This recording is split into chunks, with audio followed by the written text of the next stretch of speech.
ẹ̀yin èèyàn wa káàkiri ibi tẹ́ ti ń wò wá ẹja ńlá ni àwọn wá gbélé ni a wà pẹ̀lú ọ̀kan nínú àwọn àgbà ọ̀jẹ̀ nídìí eré tíátà Yorùbá a wà pẹ̀lú ọ̀gbẹ́ni Owólabí Ibrahim gangan máa sọ lẹ́nìí àwọn nǹkan tí ẹ kò mọ̀ nípa ọ̀gbẹ́ni Owólabí Ibrahim la fẹ́ béèrè fún ìgbádùn ẹ̀yin olólùfẹ́ wọn àti ẹ̀yin olólùfẹ́ sinimá Yorùbá ẹ jọ̀ọ́ sà fún àǹfààní àwọn olólùfẹ́ yín káàkiri púpọ̀ nínú àwọn èèyàn ni wọ́n mọ̀ yín tí wọ́n mọ orúkọ yín ǹjẹ́ ẹ lè ṣàlàyé orúkọ yín lẹ́kùnrẹ́rẹ́ fún wa.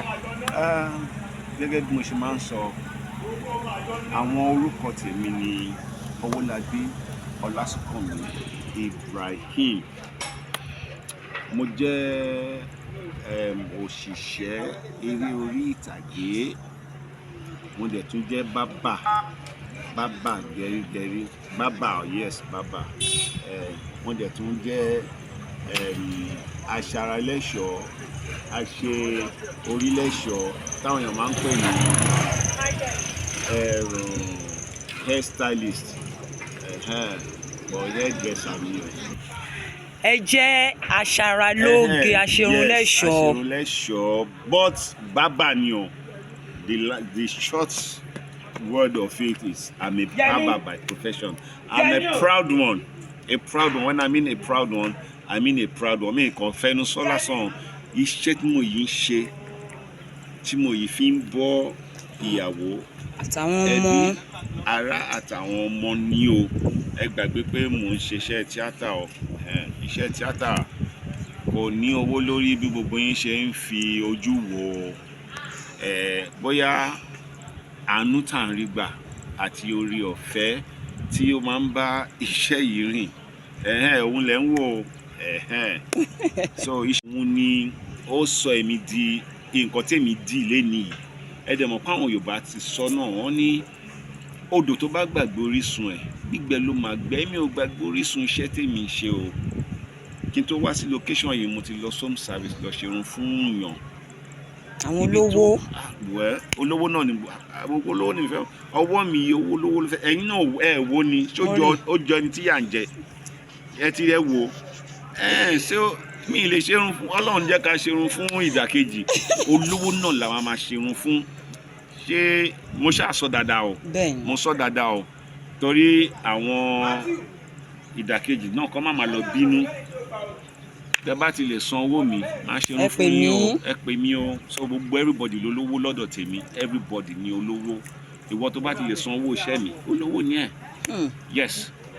Ó ga ọ ẹ ṣé sà àwọn olólùfẹ́ yín wọ́n máa ń sọ pé Mr. Ibrahim pé ẹ láìkẹ́ máa kópa olówó pa olówó lẹ láìkẹ́ máa kójú inú fíìmù kí ló dé tó ṣe jẹ́ ń pẹ́ láìkẹ́ máa kópa olówó ẹ̀yin àti Dàdí Àǹtálá nìyàn nípa olówó lẹ máa ń sòkò inú fíìmù kí ló dé tẹ́ ṣe fẹ́ràn kẹ́ máa kópa olówó. Ẹ jẹ́ kí n wá kí n educate yín kí n educate àwọn viewers wa ṣe rí anytime tẹ́ bá ti rí ipa tá a bá kò ń ṣe àwa la máa ń sọ fún wọn pé role báyìí ni kẹ́ fi mí sí o irọ́ o ó ní nǹkan kan tó máa ń pè ní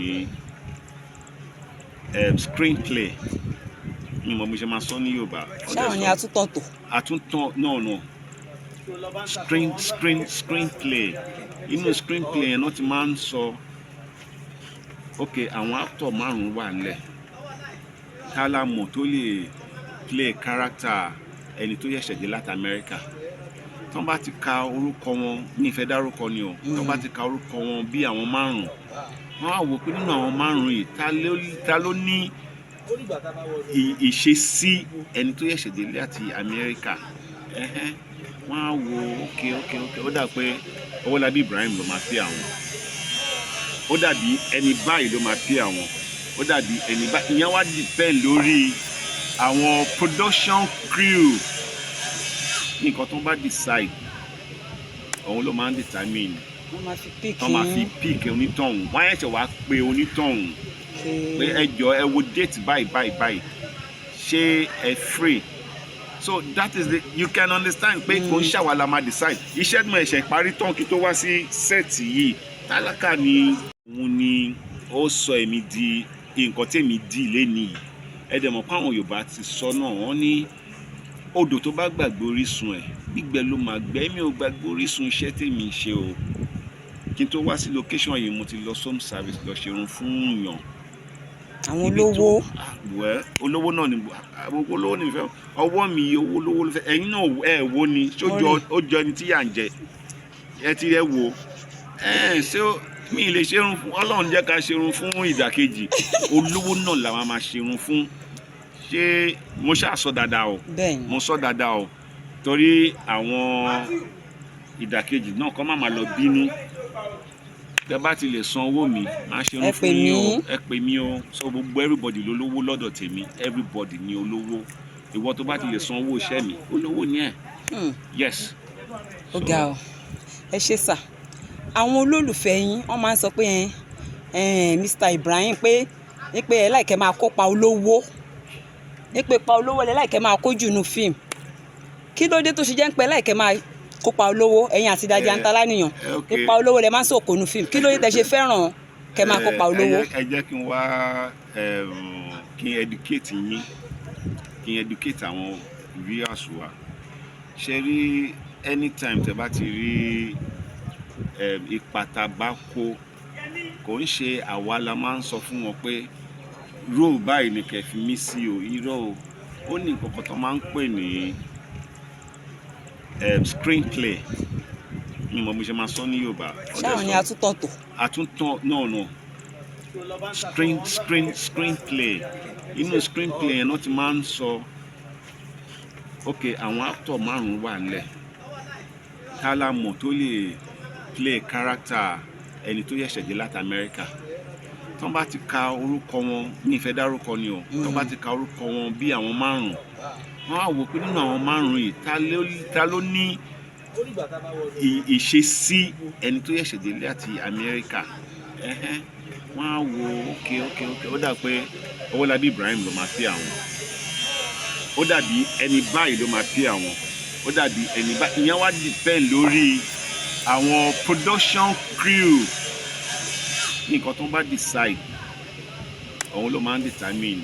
Wọ́n máa fi pick onítọ̀hún. Wọ́n á ṣe wá pé onítọ̀hún pé ẹ jọ ẹ wo date báyìí ṣé ẹ free.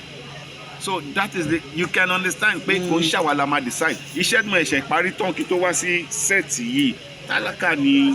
Set wọ̀ kí wọ́n ra máa lọ àwọn á lọ pérò àwọn ti rí ẹni báyìí wọ́n bá lé mi débi tá a ti fẹ́ ṣiṣẹ́. Màtá débi tá a ti fẹ́ ṣiṣẹ́ iye báyìí náà owó pọ̀ lọ́ọ́ mi ẹ̀dá ẹ má bínú ẹ gbà 10,000 tí mo lágbára yìí because wọ́n ti pọ̀ jù. Ẹ̀wọ́ yóò lè káwọn báwọn yẹn fẹ́ káwọn pín. Bọ́yẹ̀ ṣe fọ́gògùn ń gbà yẹn. Mo ti fẹ́ rí iṣẹ́ mọ́yé tèmi rí mo wá sọ fún kan mo ní tí n bá wo account ẹ I am very very sure 99% sure ó ṣeéṣe kó ní owó ju èmi lọ tó ń wò yìí.